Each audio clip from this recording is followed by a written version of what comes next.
Is now starting. All attendees are in listen-only mode. Well, good afternoon, everyone. This is Maria Vanderkolk with the National Association of Government Communicators. I'm the Professional Development Director. Welcome to our webinar for today. We currently have 31 attendees, so that's really exciting, and I know you're really going to be thrilled that you registered for this today. Couple of quick notes. Just want to give a shout out on NAGC. As I said, I'm the Professional Development Director on the board, and I can't say enough about this organization. If you're not a member, I highly recommend that you consider becoming a member. We're providing these webinars on a monthly basis, and those are free to all of you who are members of NAGC. If you are not a member, the registration fee has been $49. So that's just one of many, many benefits that you get. I've been in government communications for about 20 years, and I've been a member of a lot of different organizations, and I must say that NAGC is far and away the best association I've been involved with. So again, highly recommend it to you. I do want to let you know that our annual communications school is coming up in June. It's June 2nd through 4th in Memphis, Tennessee. And registration is currently open. You can go to the website at nagc.com, and all of the information is there. The second thing I want to mention before we begin is to mark your calendars for our next webinar, which will be March 24th at 3 o'clock Eastern Time. And the title of that webinar is Salary and Trend Survey, Government Communicators Speak Out. It's presented by Jean Rose, who is a former president of our organization and is now president of At Last Communications, who conducted an analysis of salaries and trends in government communications over the past 7 years.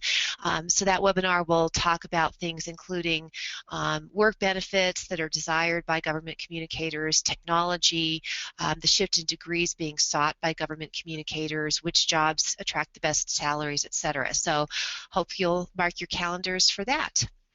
So without any further ado, I would like to introduce Jill McGranahan, our presenter today. Jill is, I'm absolutely blessed to have her as a colleague here at the City of Arvada, Colorado. Jill is the Public Relations Coordinator for the city's police department. And she is truly responsible for taking not just the police departments, but really the city's social media efforts from 0 to 1,000. Over the last 3 years, I believe that she's been with the city. She's just done an amazing job. And her tutelage and expertise that she has shared with other folks here at the City of Arvada has really helped all of us in our social media efforts. So Jill's going to talk about some of the basics of social media, but she's also going to go into some examples and talk about this algorithm that we're all facing and some of the challenges and opportunities moving forward. So without any further ado, I will introduce Jill McGranahan. Thank you, Maria. I appreciate all of you coming in and tuning in for this webinar. Hopefully you get some good information out of it, and I'm happy to take any questions along the way. So let me get started here.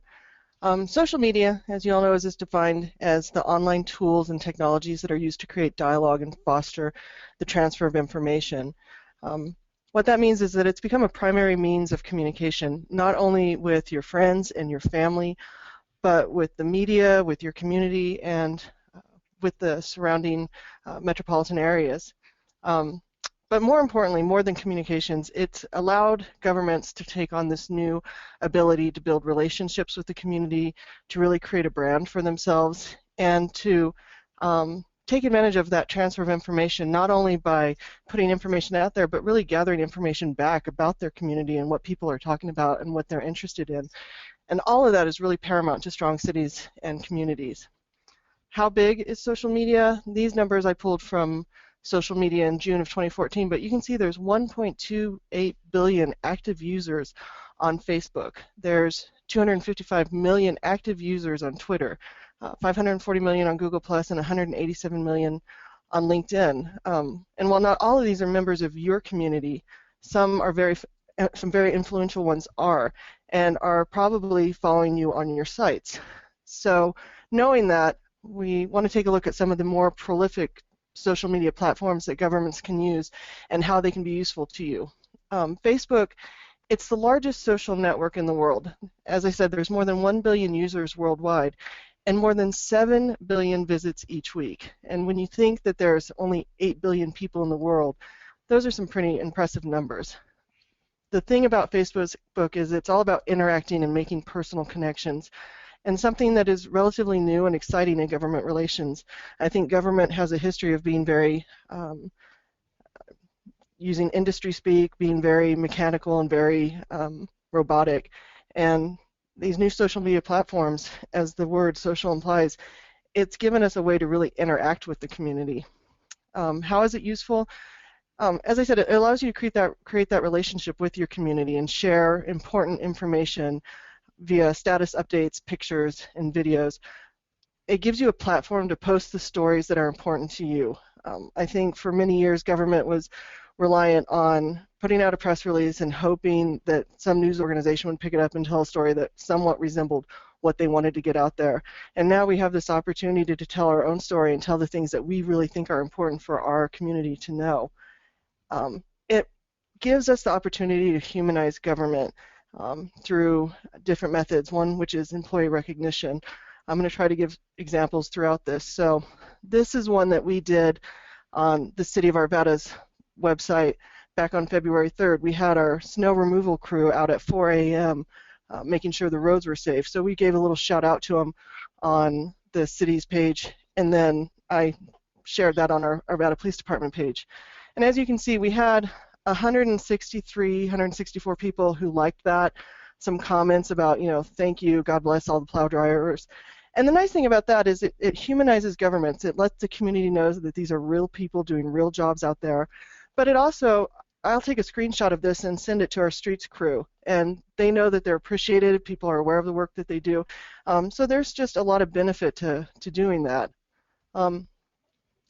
It allows for government to have a voice in government in the work that they do. Something that's always been severely lacking in government, I feel. And this means not just saying something in a very robotic and cold way, but really creating an interaction and a relationship with the community. And this is one that I did on the Arvada Police Department's Facebook page on Valentine's Day. Cupid may hit you with an arrow today. We don't consider that assault with a deadly weapon. Happy Valentine's Day. And as you can see, we had 235 people who liked that. Lots of fun little comments about it, but it lets people know that their government is comprised of humans, and it's not just an entity, but it's people. So how do you make your Facebook posts get noticed? I also call this Facebook's crazy algorithm. A lot of people falsely believe that everything that they post on their pages is seen by everyone who likes them, and that's just not the case. It's very difficult to get seen. The truth of the matter is only 1% to 2% of the people who like your page actually see your post. So, but there are some things that you can do to make that your chances better of being seen by more people. And I'll give examples of this on the next page. But the things that Facebook looks at when deciding whether to show your post to someone who likes your page is the interest of the user in the creator of the post. So if you have someone that likes everything that you post, they're probably going to see more of what you post. The post performance against other users. So if you have a post that's being picked up by and liked by a lot of people, Facebook will say, oh, well, this must be something interesting. Let's make it visible to more of their followers. The type of posts, and we'll talk a lot about that on the next couple pages, and the recency, how new is the post? So knowing that these are kind of the things that Facebook looks at, these are some best practices that you can do to make your post on Facebook more useful. And these apply to Twitter and other social media platforms as well. Add photos. Posts that have photos receive 39% more interaction than those without. And photos account for 93% of the most engaging posts, 53% more likes. You can see the numbers there. So this is an example.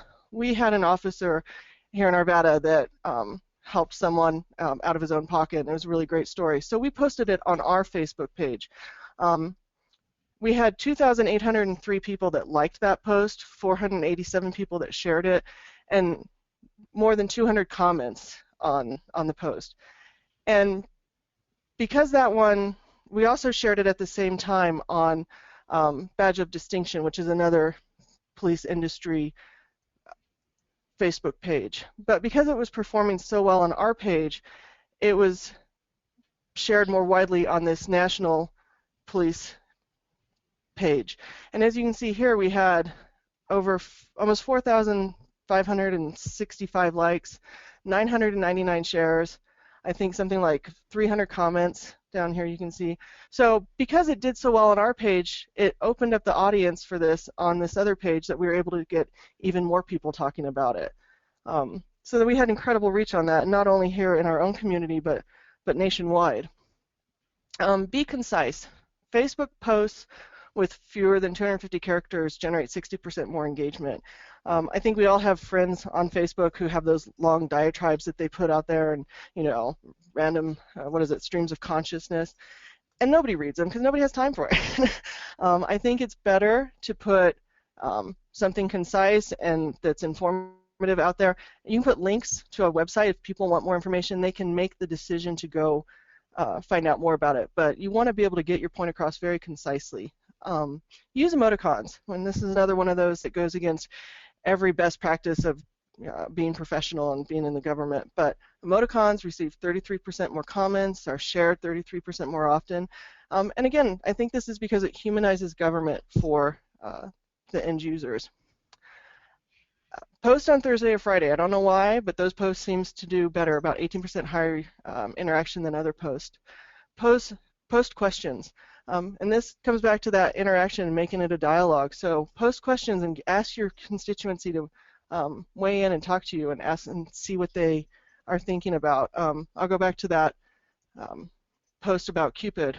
You'll see that down here someone said, it should be considered manslaughter. No intent is there, but nonetheless it kills us, which is pretty morbid thought. But we were able to say, it's definitely intent, just no malice. So people see that and they know that we're reading their comments, that we're listening to them. I think that goes a long way with your constituency in making government accessible. And run contests. 35% of fans like brand pages in order to participate in contests. And I know that that seems kind of out of the box, especially for government, but you can make these really fun. This is one that we did a while ago, back in October, but we had this picture of a dog that we had picked up by our animal management, and we said, some Saturday's fun for you, caption this, and remember to keep it clean and have fun. And you can see people are like, shotgun, can I turn on the siren, huh, can I? So people have a lot of fun with it. And it creates that relationship with your community. Twitter is fast becoming one of my favorite social media platforms because it's able to get a lot of information out quickly. It's a mini news feed, and you're limited to 140 characters or less. So this is one of those things where you can get a lot of information quickly about one subject or many subjects.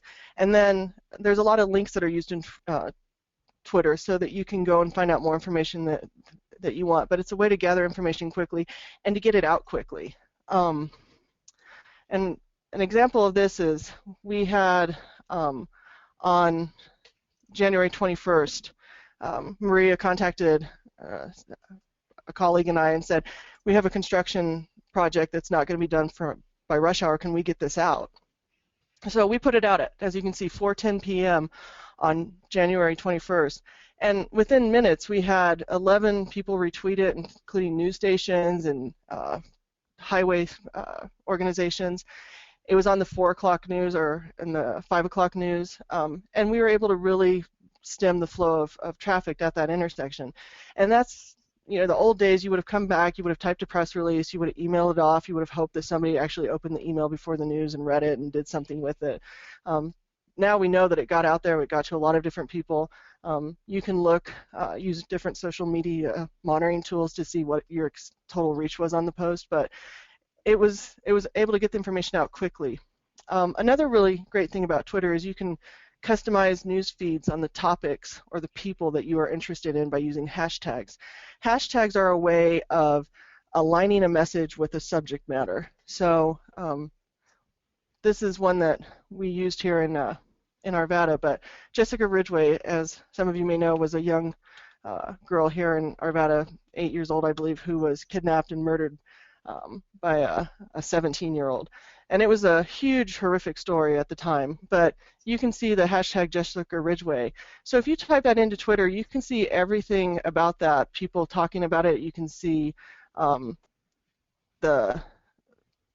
17-year-old who was convicted of it and his sentencing, the fundraising that was done for her family. So it's a great way to get a lot of information about a subject. And this is not only for news stories, but you can put in traffic, Colorado traffic, CO traffic, and find out all the traffic information around the state.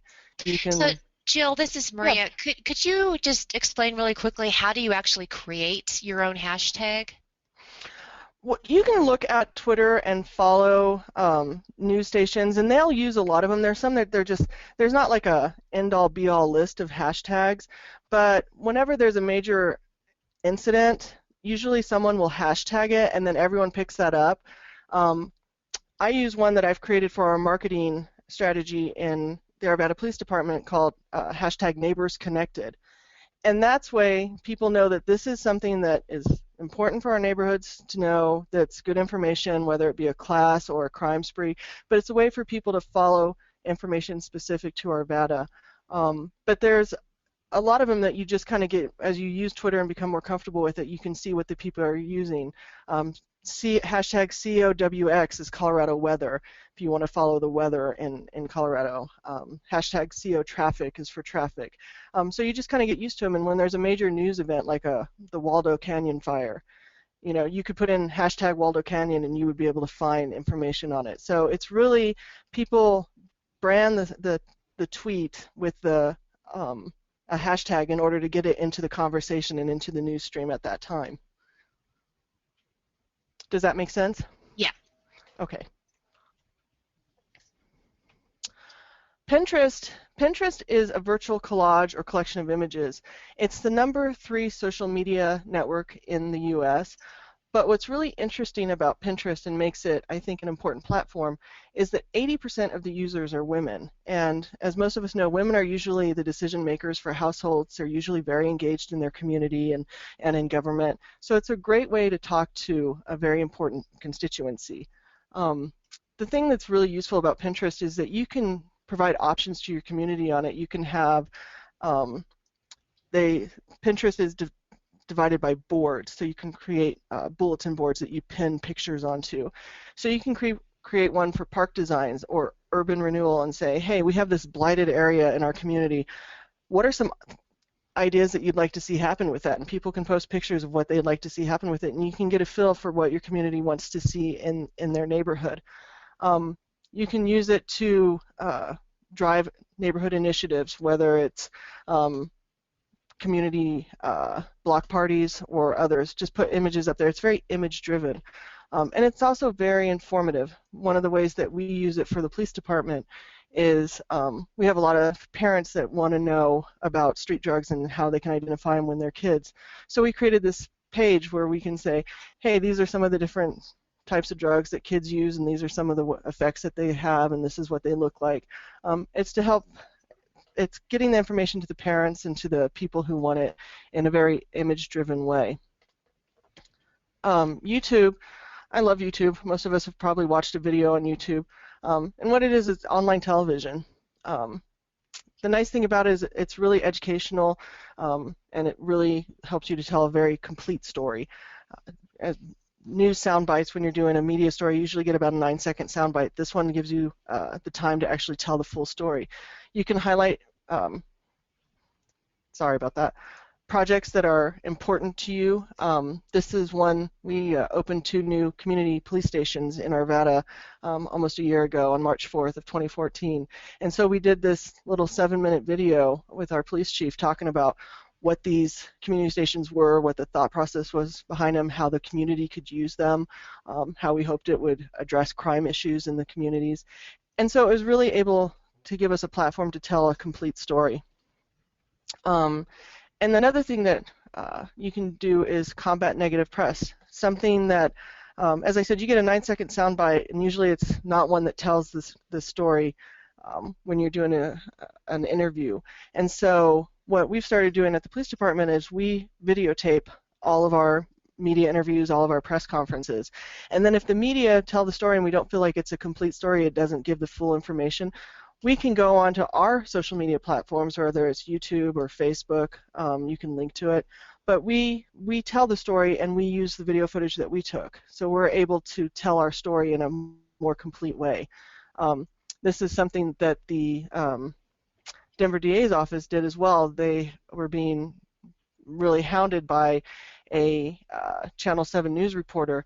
So the Denver DA videotaped their whole press conference, and when it wasn't, the story wasn't told fully, they just posted their video on their YouTube channel.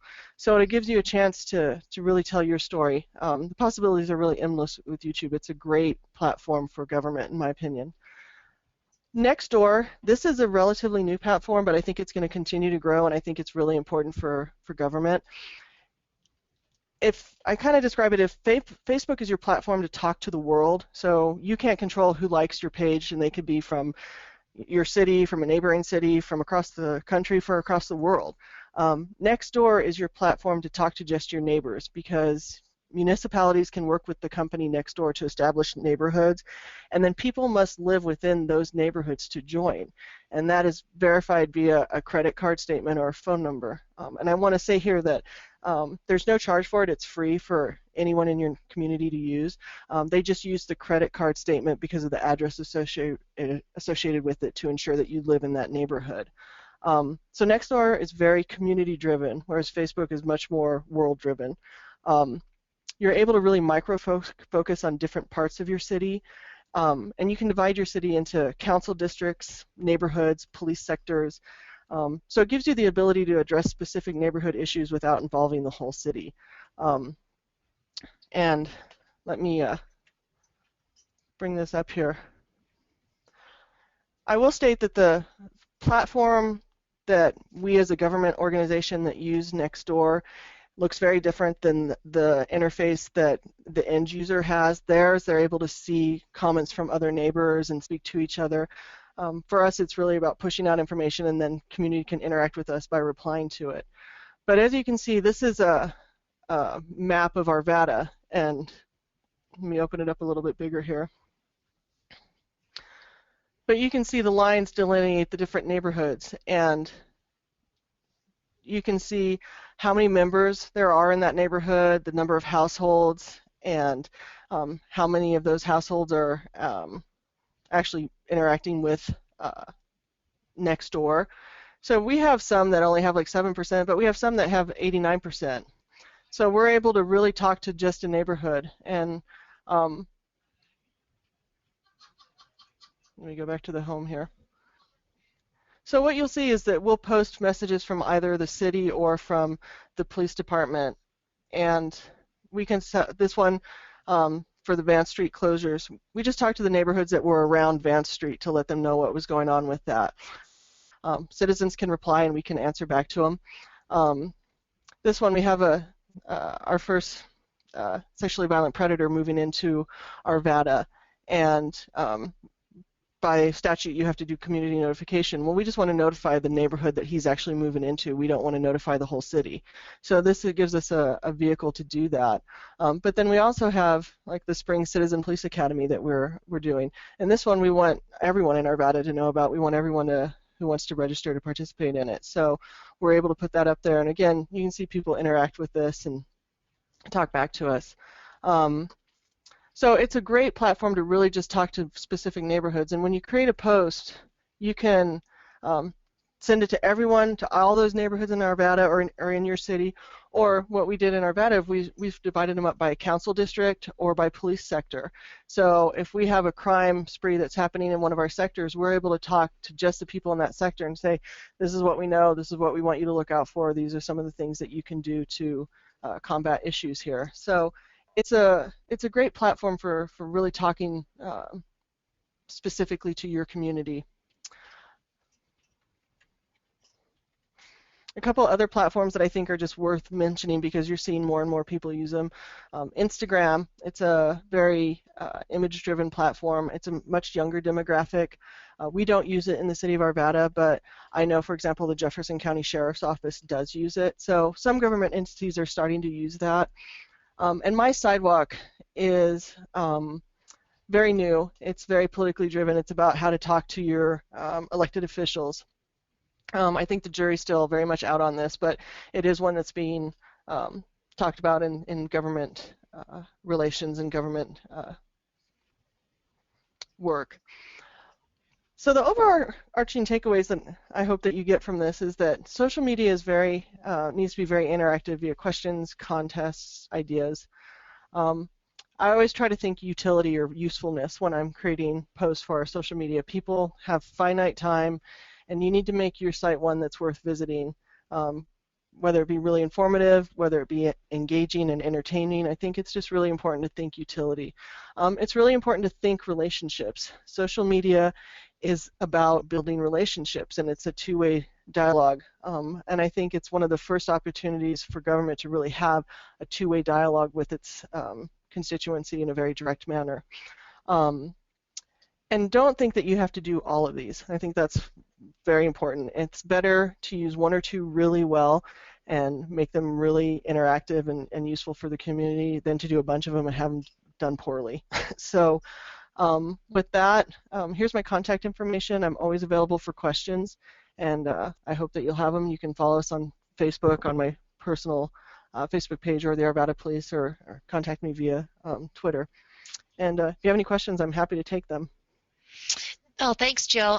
We do have some questions. I'd love to hear you talk about, and this is a question for me, about your relationship or the connection that you have with the media and the broadcast and print media as opposed to the social media. So I know, for example, that you have your Twitter feed on the Arvada Police Department's website page, but would you say at this point that when there's news happening in Arvada, that the news media is following your tweets and your postings more than they're even looking for press releases from you or phone calls from you?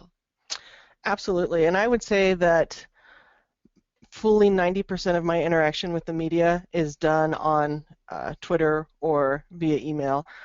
It is rare that I will send out a press release now unless it's wanting to get an image or something out to them with a little bit more in-depth background information. But hot news or things that are happening right now and I want the media to know about it or they're asking about it, it's all done via social media, and it's really become the primary tool for me to communicate with them. And does that seem to be what they prefer at this point? Absolutely. And you can call, I don't know if it's the same in other markets, but you can call several of the reporters here in the Denver market, and they will tell you the best way to reach me is via text message or Twitter. They actually prefer that because they're like us. They're trying to get a bunch of stories. They're trying to get a bunch of information, and they'd rather read it at 140 characters. And if they were like, okay, that's a story that we want to do, call you for more information. But for them, it's a great way to reach out to us as well. And is it difficult for you to put a Twitter feed onto a website? Do you just tell your IT department to take care of that, or is there some magic to having that available there? No, you can actually, Twitter has a little, and this is above my pay grade, so excuse me if I don't get the terminology right, but you can, Twitter, if you go onto their page, has a code that you can just copy and paste into your website, and as you can see here, it puts the Twitter feed right on your website, which is really awesome because then your website, one of the worst things you can do is have a website that sits static all the time. People look at it and go, oh, nothing's changed in 2 months, they're not using their website. But if you have a Twitter feed on there, all the tweets that you put out or that you retweet or that you mention get put right on your Facebook page, so whenever someone comes to it, it looks new and it looks like new information. So it's a great tool to actually embed onto your website. All right, here's another question that came in. In a breaking news situation or major incident, Do you go to traditional media or social media first, and which do you focus on more? I definitely go to social media first. If I know that the media, let me give an example. If we have a fatal car accident, um, I know the media is going to want to come out and get footage. They're going to want to come out and do an interview. But what I'll do is I'll send a tweet right away and say happening now, and then I'll say fatal accident at 64th and Wadsworth, PIO en route. So I'll let them know, like, hey, there's a news story that you're probably going to be interested in. I'll head out there, and then I'll go out there and figure out an area to stage them. So then I'll send a tweet that says, media, please meet PIO at such and such intersection or at such and such location. I will try to get them set up there, and then I can do the interviews there. And that gives me a chance to get on scene, kind of assess what the best way to handle the media there is, and then talk to the commander or sergeant who's on scene and in charge to get more information so that I can do a press conference. Okay, here, next question. How did you get access to Nextdoor for all of the communities in Arvada? I only have it for one area in the state of New York, but I want to expand it. So you are, let me ask a follow-up question to that. Does your interface look like mine? I'm guessing not. This is a question that came in, so I don't know. Sorry. Yeah, I was hoping that they would respond on the chat, but Oh, they might. yeah. Let's see if they do. Well, let's hold on for that for 1 second and ask another question, which is, what kind of prizes do you award for the contests that you referred to? We have Arvada PD T-shirts or coffee mugs that we've done, so we were able to use them. We were able to partner with the Apex Recreation District. I asked them to give me a bunch of one-day passes, so we're going to use those. As I said, we just started doing the contest at the end of last year, and people had a lot of fun with them, so we're hoping to do more of them this year. And those are just some of the prizes that we're able to offer to them. And the nice thing about it is that we'll say, whichever caption or thought gets the most likes is the winner. So that way we kind of take ourselves out of the decision-making process and let the community who interacts with us on Facebook make the decision on who the winner is. So the person who wrote that question says, no, it does not look the same. And I think we were going to try to unmute this person. Is that going to work, Michelle? Yes, I unmuted Donna Harris. I think I was unmuted. Can you? Yep, we can hear you, Donna. I can hear you. Yeah. So Donna, what you are doing is I'm going to... Okay, does it? Hold on a minute. I'm going to bring up another screen here.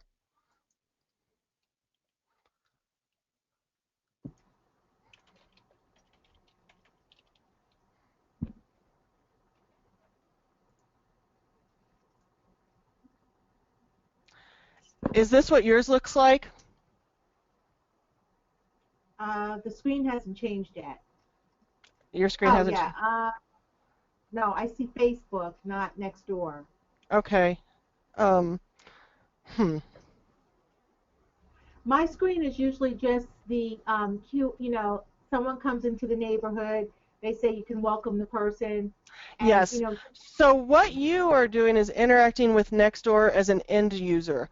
So I'm signed up for Nextdoor.com at my home residence as a member of the community.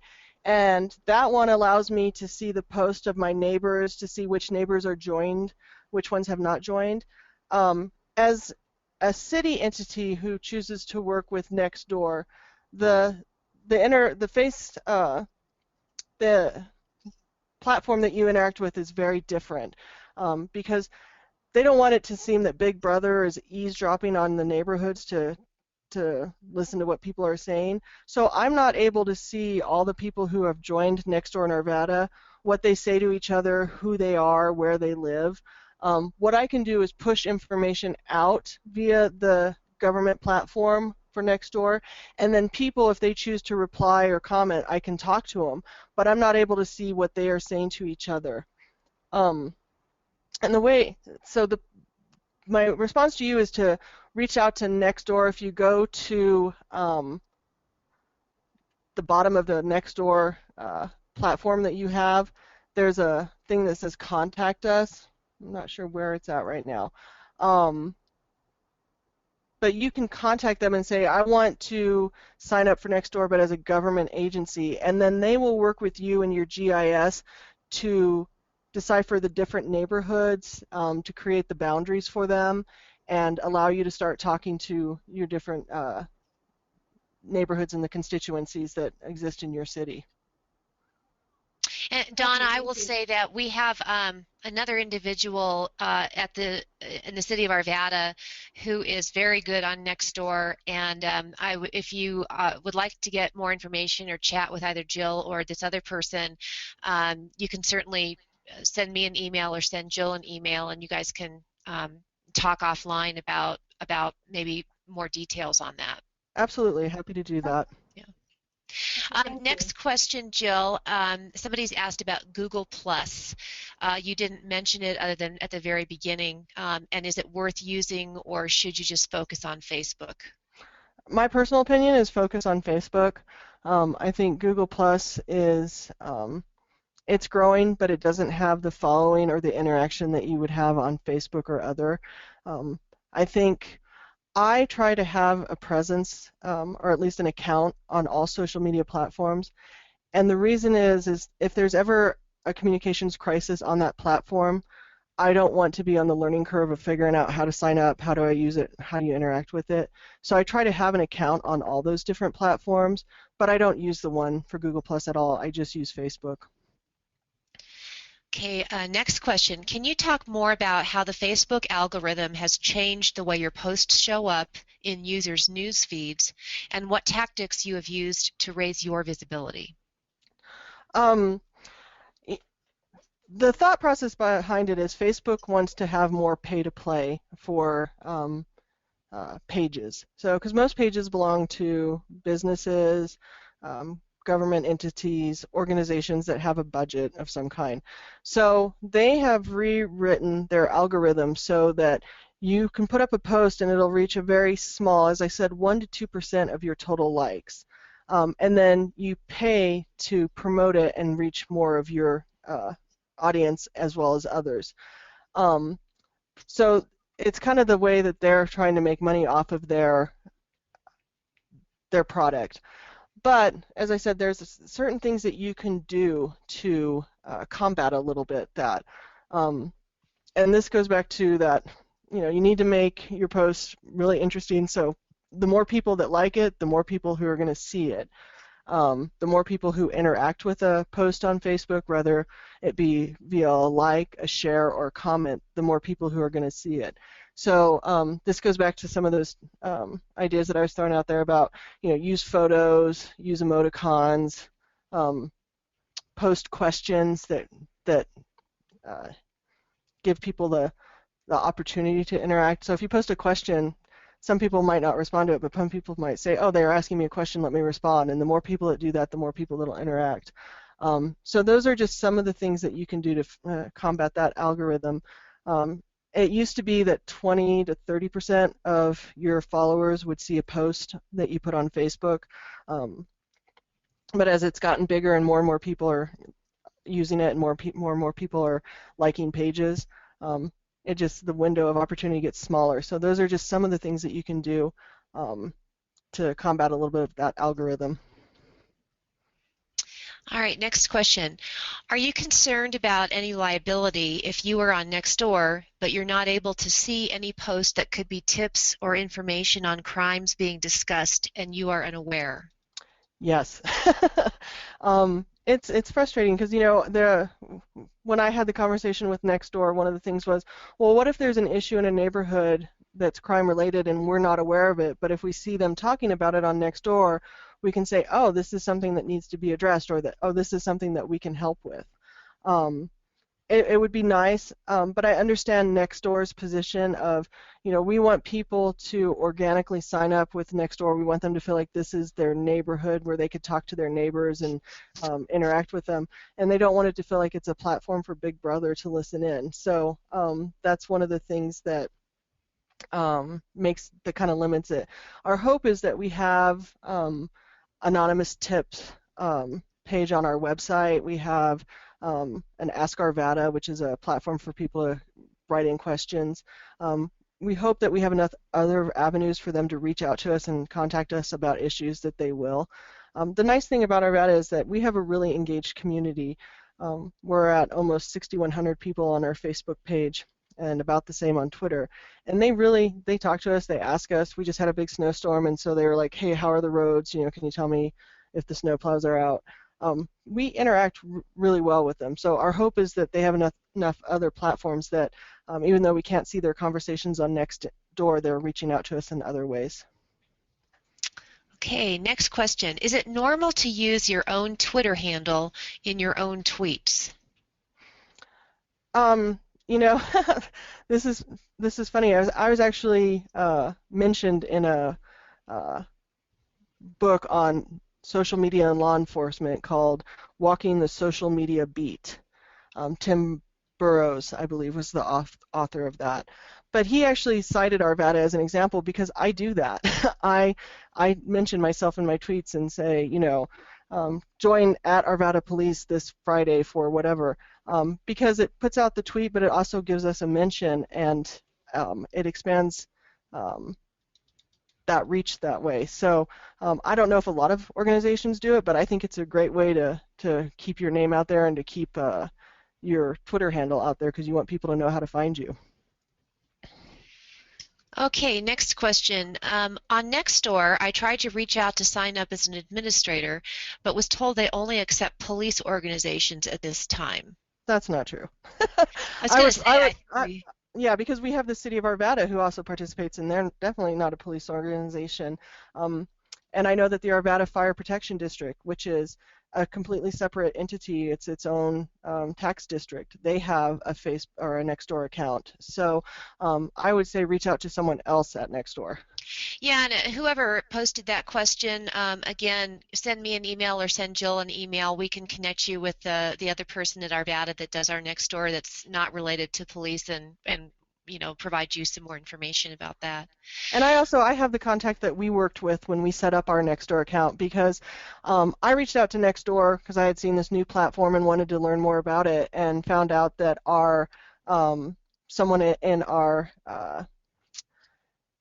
Maria, help me with the Greg Carr's group. Sorry? The neighborhood engagement team? Neighborhood engagement team. They had also reached out to ask about it. So we worked in tandem to create the city account for Nextdoor on both the city side and the law enforcement side. So you can definitely do it whether you're a government, special district, or a police department. And if you want to reach out to me in private, I can give you my contact at Nextdoor. They were very helpful. Here's a really good question. Do other city departments in Arvada have social media accounts? Do we, Jill? And do you ever coordinate your posts with each other or have a sharing strategy to boost overall reach and visibility for the city of Arvada? That is an outstanding question. And we have at the city currently 2 social media platforms. One for the city of Arvada, which is everything except law enforcement, and the police department, which is just law enforcement. And I've had other departments ask if they could, animal management and others ask if they could create their own Facebook page or Twitter account. And my answer is always a resounding no. And I'll tell you why is because I think it is better to have one place where people can go and get information. They'd rather see a couple posts that aren't of interest to them and the one that is than to have to wait.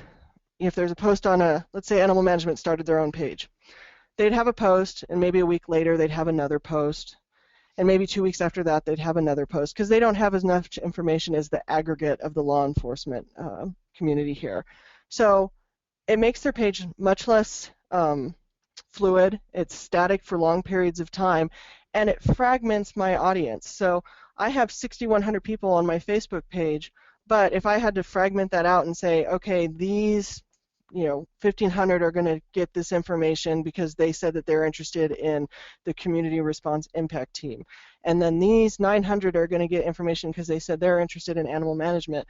Well, then I'm only reaching 900 people. But if I have 6,100 people aggregated on one site, I can put that information out, and it might be about a dog story. Well, the people who like the 900 people who wanted to follow animal management are going to say, oh, okay, I got this information that I wanted, and my other 5,100 people are going to say, oh, that's interesting. That I didn't know that was of interest to me, but apparently it is because I'm reading it and I like it. I think it's better to have an aggregated audience where you're having a better reach than to segment your audience so much that you're having much less impact. Well, and I think we also do a really good job of kind of cross-marketing with the city and the police department on posts. Absolutely. So, Maria mentioned the other person on our team, Cindy. Her and I coordinate all the time. She's on the city side and I'm on the law enforcement side, but we coordinate all the time about, hey, what information are you putting up? I have this story that I think is really important. Can you share it with your audience? So it's about communication. We talk a lot. We share our ideas. We have a bunch of classes that we have coming up, and so I reached out to Cindy and said, hey, can I just share these on my platform and yours when I do it at the same time? And we just coordinate that effort. But I think that that's important. You need to communicate and coordinate it, but not give so many channels that you dilute your message. This is more of a comment than a question, but I think you can speak to it. I think a good point to make is that your reach is more important than your followership. That is how you are going to reach a larger audience. Absolutely. So, you might only have 500 people that follow you, but let's say you put up a really great post and your 500 followers all like that or share it or comment on it. As soon as they do that, then everyone who likes them sees your post because they've opened up their audiences to you. If they comment on something, then it starts showing up in their feed. So you can exponentially expand your reach with a post. As I said, I have 6,000 followers on my Facebook page, but that Officer Zubrinek story that I showed you, it had almost 9,000 likes, and the reach on that ended up being 1.2 million people. I don't have 1.2 million followers, but that was my total reach because so many people liked and commented and shared that story that it then reached all of their audiences. All right, here's another question. Do you use different platforms to reach different audiences? Yes.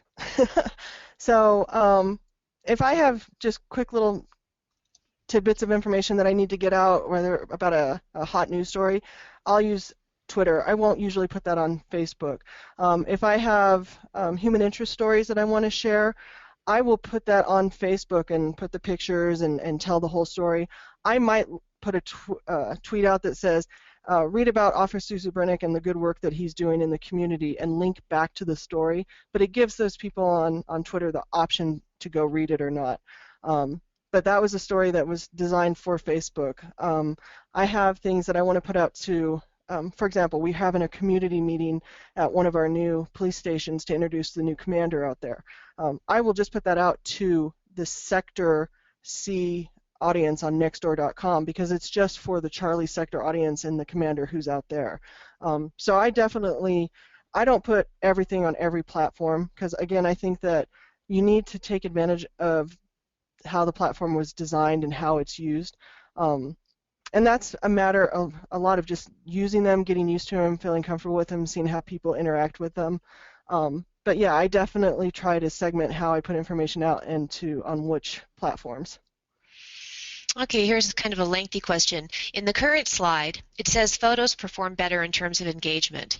However, there have been stories lately that say the Facebook algorithm changed in the last week, making uploaded video reach about 8%, dropping photos to around 3%, and text and link posts at about 5%. Are you seeing a similar reach? How has this affected how your staff creates content? It takes more time to create video than photos and graphics. Have you had a harder time justifying spending more time on social media to leadership? Those are all really good questions and require a lot of thought, and these are a lot of conversations that I've had with our chief. I think video is becoming more and more important, but I also know that I'm an army of one here at the police department. So I have some conversations that I've been having with Maria and the Channel 8 team here about creating little vignettes of some of our officers to try to create some more video content. I think it's important, and if you have the resources for it, it's really it's a great tool to use. And as I said, you can host them on your YouTube channel and then just share them on your other social media platforms. As far as justifying it to the higher ups, I think I'm very fortunate at the City of Arvada and within the police department that they really understand that it's a social media platform, but it's become a main method of communication. I get asked a lot about, how am I working with traditional media? And I tell them I have just as many stories, if not more, than I used to have, but I'm spending more of my time on social media because those traditional media outlets such as print and news stations, they're following me on my Facebook and my Twitter account. So they see things that I post and say, oh, that's a good news story, and they call me. So it's really nice because I'm not pitching as much to the traditional media, but I'm getting just as many stories, if not more. And they're more positive stories because I'm telling positive aspects of the work we do on our social media platforms, and those are the stories that the media is picking up. So yeah, and I think it's worth pointing out too that Jill is really an expert at kind of finding some of the fun or quirky or just great-hearted stories that will just, some of them, I mean, I don't know that we could say they've gone viral. I think a couple of them have, but the media will pick up on that if they're seeing, that much activity, and they'll say, wow, this is a great story. I guess we ought to be covering it too.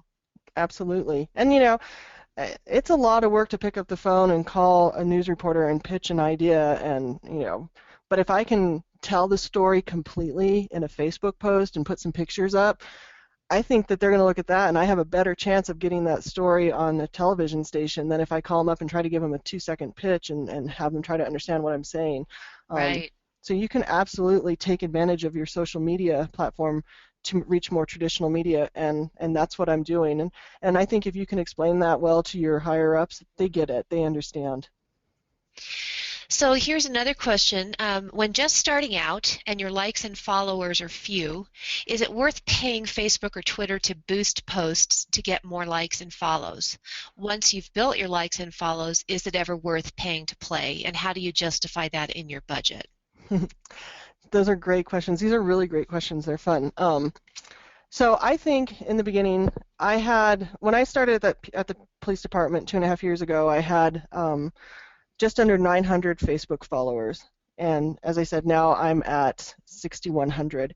And for all of those additional followers, I paid $20. So I did one effort in the beginning at advertising and promoting a post to just see what my likes were and how much bigger my reach would be. But I found in my experience that my reach did not grow so much that I got more followers than I did on my own by just putting up good content. So I did one advertising campaign on Facebook. As I said, I spent $20, and I think I got an additional 13 likes during that week, but I average 13 to 15 likes every week now. So I just didn't think it was worth doing. But I will say that with the changing algorithm and the constant evolution of Facebook, with videos becoming more prevalent, photos less so, whatever changes they make, it might come where I might want to try advertising again. But right now I think my growth is steady enough that I'm just trying to make sure that the content is king. Well, I think that is all of our questions. I just want to thank Jill so much for this wonderful webinar. I hope everybody's gotten some good information. Jill, can you put your last slide up again so people can get your contact information? You bet. I do want to point out that this webinar was or has been recorded, and it will be available on the NIG website. It's available to our members. So let's see, one last reminder about the next webinar, which is March 24th at 3 o'clock Eastern Time. That's the Salary and Trend Survey. The NAGC Communications School, which is June 2nd through 4th in Memphis, Tennessee. Thank you so much, everybody, for participating, and thank you, Jill, for a fantastic webinar. Thanks a lot, everybody. Bye-bye. Thank you so much.